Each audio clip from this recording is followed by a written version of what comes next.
So they have this ritual where they release two bulls in the street on Easter Sunday, and then the men run towards the bull, and the bull runs after the men, and it's this whole sort of ritual which looks quite pagan actually. It's a very interesting ritual.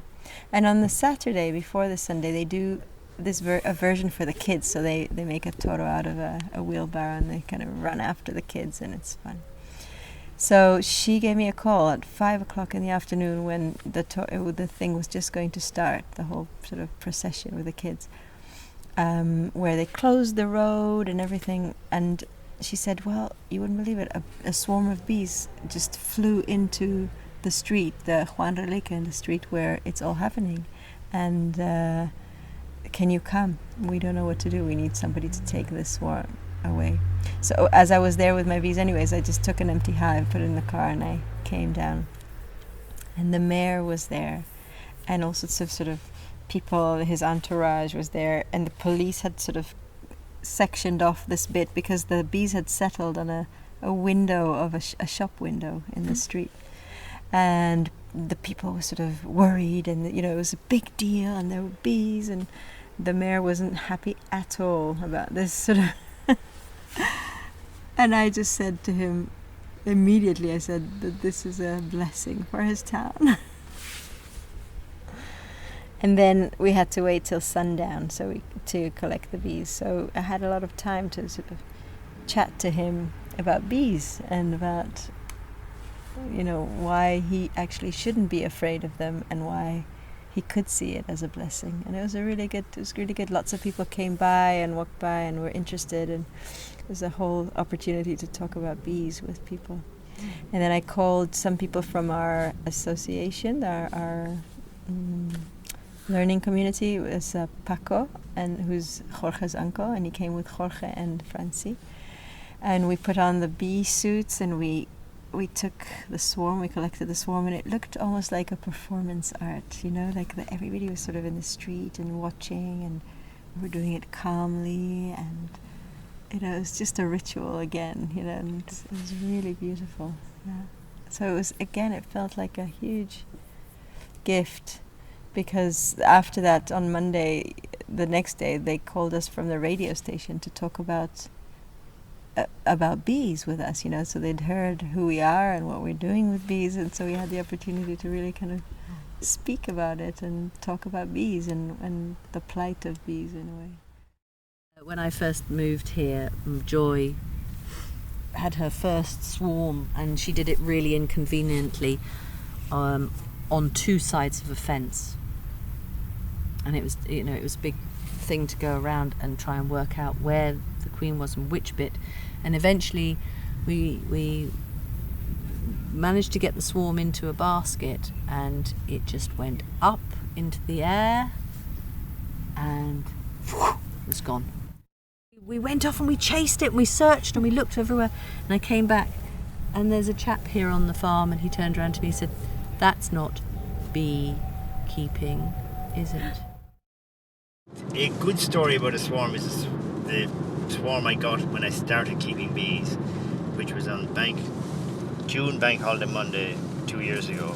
My uncle phoned me up and said, "Paul, there's a swarm of bees in my hedge outside my house." So I said, okay. I said, I'll go up and get them. So I went up that evening, myself and my son, and I'm trying to think what happened.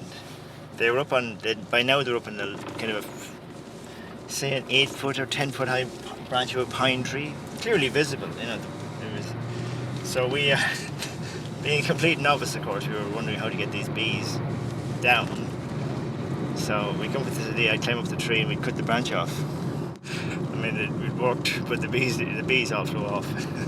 Oh, no. A lot of them landed in the grass, but and I got quite a few bee stings. Actually, got about 4 or 5 bee stings. So because they all they're in the grass or flying around, they're everywhere, we abandoned the idea at that point. We were there probably an hour and a half. And then we could see that they were kind of congregating higher up the same tree, but quite high up, maybe 25 feet. And it was getting dark, so we just left them. I went back out about 2 days later to look at them. They were still up there, couldn't do anything. But then, so I then come up with this idea of making this long stick that I could shake them down. So I've got this big drain pipe, 2 drain pipes together actually, and I shook them, and a certain of them did come down actually. And again, it was in the evening, but I didn't. I put them in a box, but I obviously hadn't gotten the queen because they didn't stay in the box. Yeah. So then I abandoned it. My uncle was a bit kind of annoyed with the whole thing anyway, because it was just a lot of messing around. When you have bees, and you're not just concerned about collecting the honey, you have a sort of concern for the bees and what they can teach us, and you develop this relationship with them, a sympathy with them, to the extent that in Australia, where we had, I think I was telling you the other day, we had 5 hives, and a couple of years before we returned to England we had 17 swarms in one season from 5 hives. How many swarms? 17. 17 swarms. Yeah, from 5 hives, and a couple of the hives were they were big hives. Wow. Big hives, no queen excluders, so the queen could just roam around the hive, and so they were just powering along. One hive, I think, swarmed 7 times, and we just knew that when they were going to swarm, and we would just stop what we were doing and go out and try and guide them to where was a good place for them to really, to the extent where they'd be, heading over the neighbour's fence, and we would just be like, come on, come back and just find a nice place on the, the branch of the gum tree there. So I've never had to get a big ladder out, maybe a few little ladders. Yeah. The first swarm that I had that went to the tree over my neighbours, I'd literally just finished cutting the grass and I switched the lawnmower off, and I couldn't understand why it was still making that noise. And when I looked behind me, the sky was just full of bees, and there is a feeling of panic.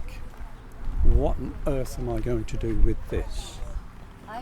And every swarm that I've seen, that's my first reaction, is panic. I've done something wrong. I haven't done anything wrong. This is what bees naturally do. And when they settle down and everything calms down, I calm down. And then when you're dealing with them, whether they're 15 feet up in a tree or on a gate post, everything slows down to their pace. And if you try and force them, they get grumpy. If you let them do it on their own accord, they'll go along with you. And it's quite a humbling experience for these bees to teach me how I'm supposed to be doing it. Wearing a dark suit. And eventually, there are bees already there in hives, and he did get a sting on the ear. And it wasn't the swarm that stung him, it was one of the other bees coming back into its hive. He was standing in the way.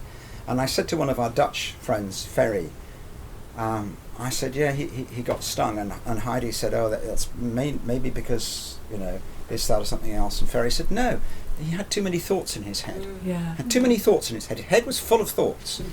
And he said, it wasn't sufficiently present.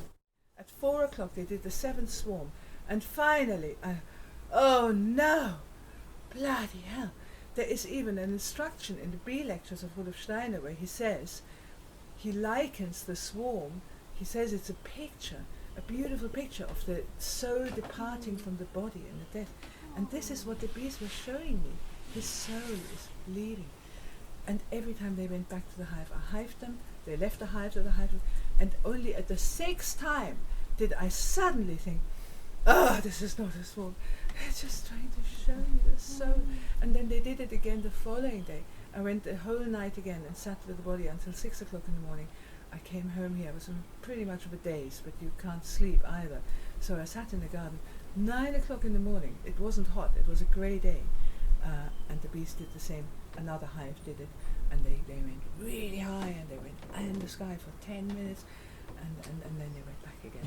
And at this time I didn't, I had learned the lesson. But I thought, am I so stupid? Do they really have to do this 7 times? Would somebody else have done it earlier? And so you will find that too, that you get very individual teachings, and other people, what you learned, they knew that already.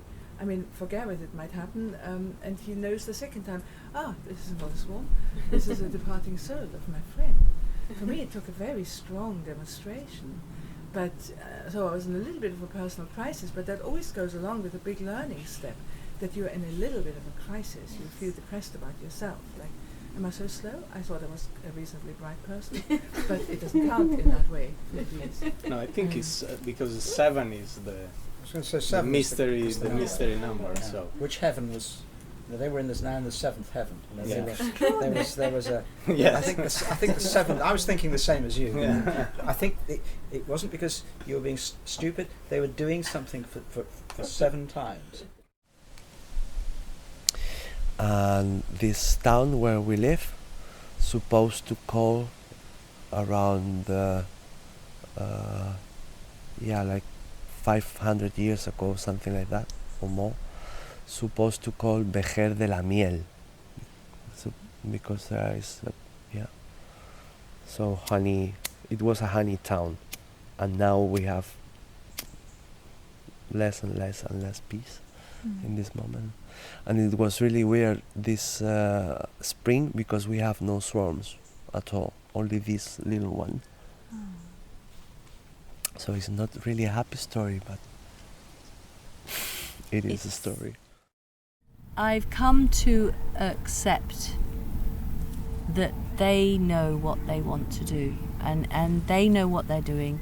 I've spent time with people who've been beekeeping for 30 years and sat there and said, wow, you must know a lot. And they say, still learning. Bees know what they're doing.